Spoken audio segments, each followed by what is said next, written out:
Malgré des aides très minimes, un Aveyronais, Gaston Mercier, s'est hissé au top niveau du raid d'endurance équestre en remportant pour la seconde fois le titre de champion d'Europe sur Mao 4, un cheval âgé de 12 ans, tous en selle derrière Yves Garrick et Patrick Isaac.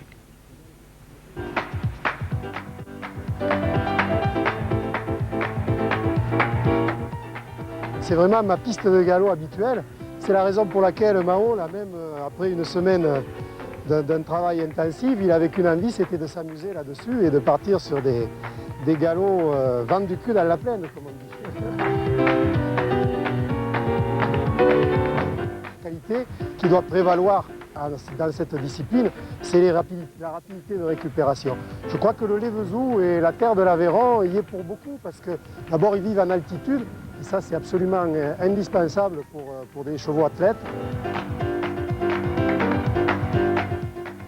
J'évite de prêter les sentiments humains aux chevaux, mais là, il y a des moments où on se demande quand même s'il n'y a pas quelque chose de plus que ce qu'on croit avec ces animaux-là.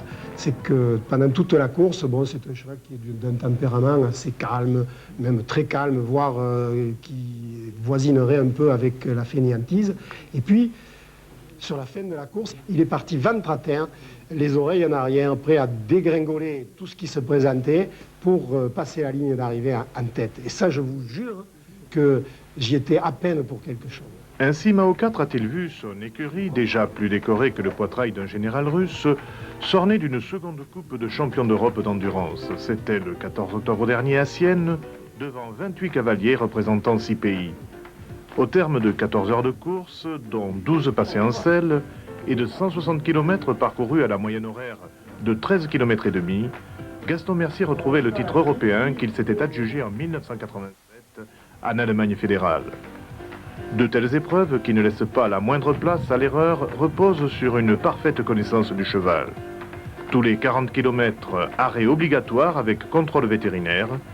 Le cheval doit se présenter avec un rythme cardiaque acceptable. Il ne repartira qu'une fois ce rythme stabilisé à un seuil normal. Et effectivement, on a installé des garde-fous.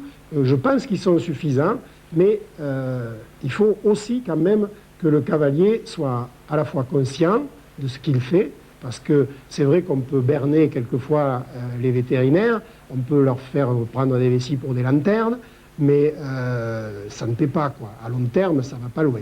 En fait, déjà, je propose de supprimer ce terme d'endurance, parce que c'est un terme qui a une connotation de souffrance, qui a une connotation de difficulté, et le public qui n'a pas envie de voir des chevaux qui souffrent, il a envie de voir des chevaux heureux de faire un sport. Gaston Mercier est en désaccord profond avec la politique, selon lui trop fermée, que mène le Comité national des raids d'endurance équestre. Il faudrait ne plus être marginal, parce que ça c'est invraisemblable. On ne peut pas penser qu'une discipline telle que l'endurance soit en dehors de la fédération équestre française.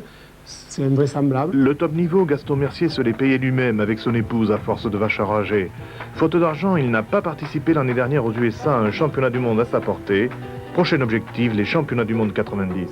Il faut aller jusqu'à Stockholm, c'est loin, et là aussi ça coûte très cher. Alors la préparation, le voyage et tout, j'espère que j'aurai des partenaires qui me suivent. Enfin, étape à Montauban où un artiste a eu l'idée d'emballer les statues d'Antoine Bourdelle et de peindre dessus. Regardez.